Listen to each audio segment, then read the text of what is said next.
నిన్న ప్రభుత్వం ఏమో ఒక 60 పేజీలతో రిపోర్ట్ రిలీజ్ చేసిండ్రు. ఆ రిపోర్ట్ చూస్తుంటే అవాస్తవాలు, అబద్ధాలు, రాజకీయ దురుద్దేశాలతో కూడినటువంటి ఒక 60 పేజీల రిపోర్ట్ను బయటపెట్టినారు. ఇప్పుడు ఇంతకది పూర్తి రిపోర్టా, కమిషన్లో ఉన్న విషయాలే చెప్పారా, ప్రభుత్వం ఏమన్నా వండి వార్చిందా? ఇప్పుడు పూర్తి రిపోర్ట్ బయటకు వస్తే డెఫినెట్గా బీఆర్ఎస్ పార్టీ ఇంకా గట్టిగా స్పందిస్తాం. అసెంబ్లీలో పెడతామంటున్నారు.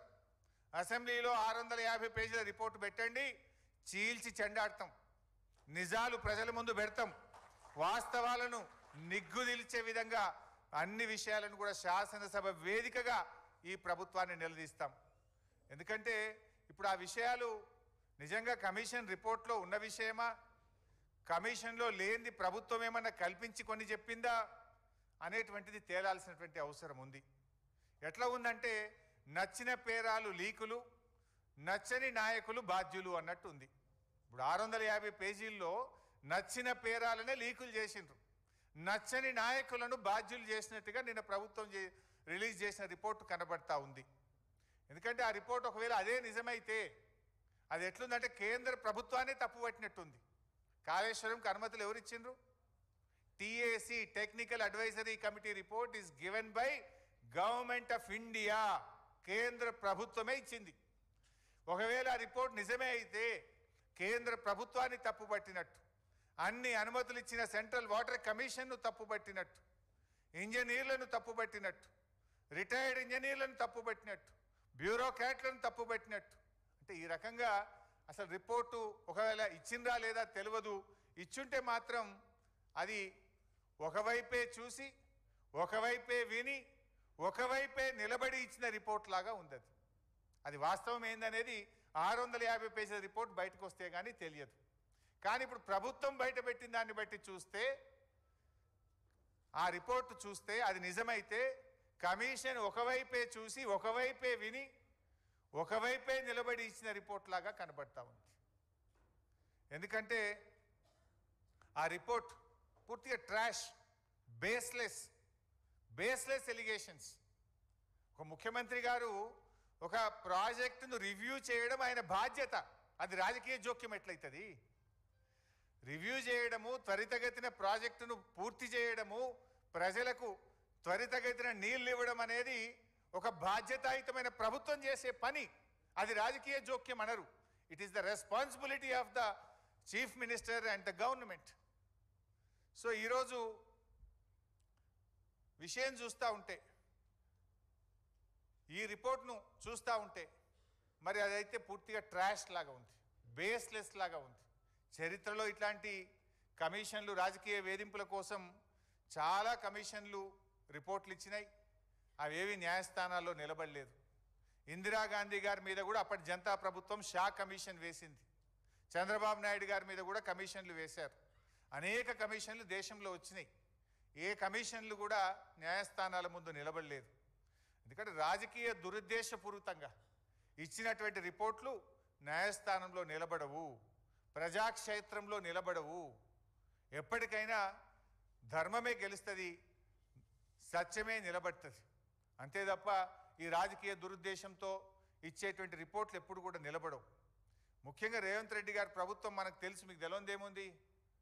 కమిషన్ల పేరిట, కేసుల పేరిట రేవంత్ రెడ్డి గారు రెగ్యులర్గా వరుస ధారావాహికలు ఒకటి తర్వాత ఒకటి, ఎలక్ట్రిసిటీ కమిషన్ అంటాడు, కాళేశ్వరం కమిషన్ అంటాడు, లేకపోతే గొర్రెల స్కామ్ అంటాడు, లేకపోతే ఈ కార్ రేసింగ్ అంటాడు, ఏదో ఒకటి పెట్టి తన వైఫల్యాలను కప్పిపుచ్చుకునే ప్రయత్నం. ఆయన ఫెయిల్యూర్స్ మీద చర్చ జరగకుండా, ప్రజలు తిరగబడకుండా లేని కుట్రలను వరుసగా ఒక సీరియల్ లాగా నడుపుతూ ఉన్నాడు. ఆ టీవీలలో కొన్ని సీరియళ్ళు వస్తుంటాయి, జనరల్గా బాగా టాప్ సీరియల్స్ నడుస్తుంటాయి. కార్తీక దీపం అనే సీరియల్ వస్తూ ఉంటుంది. కార్తీక దీపం సీరియల్ రాగానే గుడి గంటలు అనే సీరియల్ వస్తుంది. గుడి గంటలు అయిపోగానే బ్రహ్మముడి అనే సీరియల్ వస్తుంటుంది. అట్లా రేవంత్ రెడ్డి కూడా ఓటెన్కోటో సీరియల్ లెక్క నడుపుతున్నాడు. సీరియల్ కాదు కదా, నిజాలు చెప్పు నువ్వు.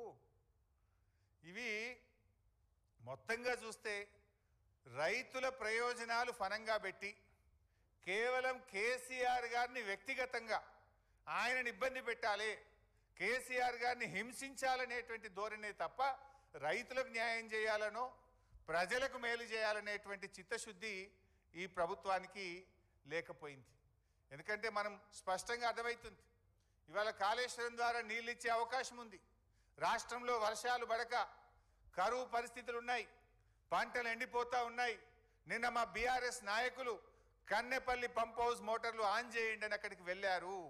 మోటార్లు ఆన్ చేసే అవకాశం ఉంది, నీళ్ళు ఇచ్చే అవకాశం ఉన్నా కూడా ఈరోజు కావాలనే రేవంత్ రెడ్డి గారు ఈరోజు నీళ్ళు ఇవ్వకుండా రైతుల్ని ఇబ్బంది పెడుతున్నటువంటి పరిస్థితి ఉంది. మీరు చూస్తే తమ్మిడిహట్టి అని నిన్న చెప్పే ప్రయత్నం చేసిండ్రు.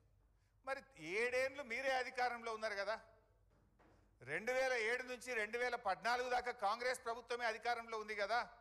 తమ్మిడిహట్టి దగ్గర దమ్మిడి పని కూడా ఎందుకు చేయలేదు?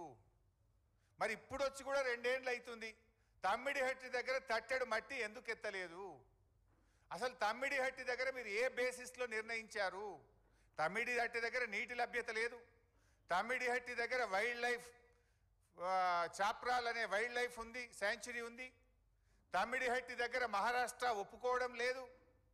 మరి ఏ బేసిస్లా? It is a criminal negligence. మీరు ఇవాళ మమ్మల్ని మేడిగడ్డ దగ్గర ఎట్లా పెట్టారు అన్నారు.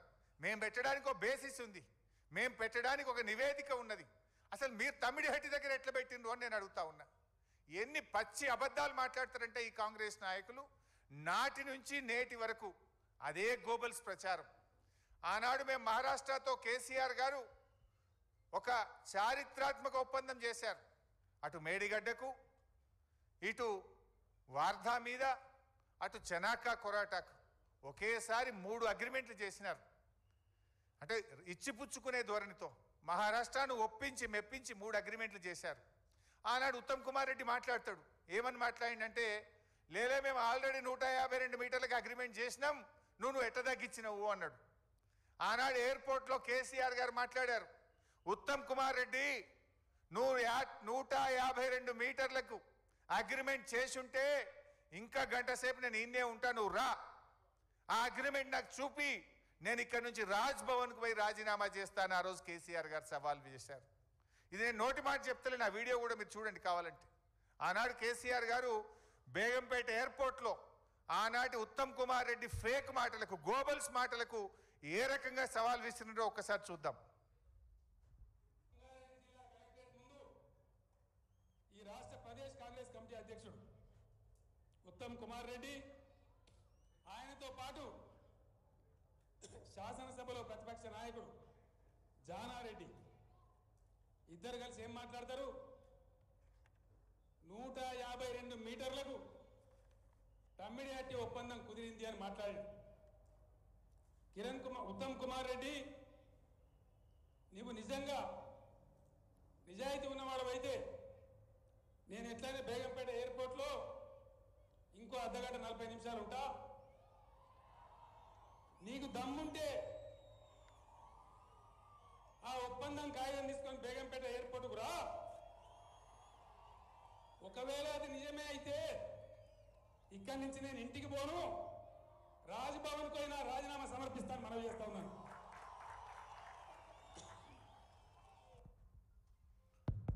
ఆ రోజు 152 మీటర్లకు అగ్రిమెంట్ ఉందని ఆనాటి పిసిసి అధ్యక్షుడు ఉత్తమ్ కుమార్ రెడ్డి మాట్లాడిండు. ఉన్నదా మరి అగ్రిమెంట్? ఈ రోజు వరకు, ఆ రోజు కేసీఆర్ గారు ఓపెన్ ఛాలెంజ్ చేసిండ్రు, ఇయ్యాలటి వరకు కూడా చేయలే. నిజంగా అగ్రిమెంట్ ఉంటే 7 సంవత్సరాలు అధికారంలో ఉండి ఎందుకు తట్టెడు మట్టి కూడా మీరు తవ్వలేదు? అంటే అబద్ధపు మాటలు, గోబల్స్ మాటలు.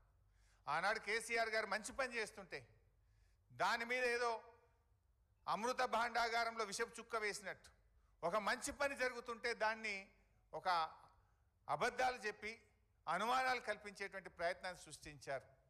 అంటే ప్రజలకు ఉపకారం చేసేది లేదు, కానీ కేవలం ప్రతిపక్షం మీద ప్రతీకారం తీసుకునేటువంటి ఒక ప్రయత్నం. మా ప్రభుత్వం ఏర్పడిన సంవత్సరంలో ఆనాడు గొప్ప విజయాలు సాధించినాం. కేసీఆర్ గారు మొదటి సంవత్సరంలోనే ఎన్నో ఏళ్లుగా రైతులు, పారిశ్రామికవేత్తలు, ప్రజలు ఇబ్బంది పడుతుంటే ఒక్క సంవత్సరంలోనే విద్యుత్ సమస్య పరిష్కారం చేసి 24 గంటల కరెంట్ ఇచ్చి చూపించిండు కేసీఆర్ గారు. మిషన్ కాకతీయతో మొదటి సంవత్సరంలోనే చెరువుల పునరుద్ధరణ కార్యక్రమాన్ని ప్రారంభించింది కేసీఆర్ గారి ప్రభుత్వం. అదేవిధంగా మీడియం ఇరిగేషన్ ప్రాజెక్టులు అనేక ప్రాజెక్టులు పూర్తి చేసినాం.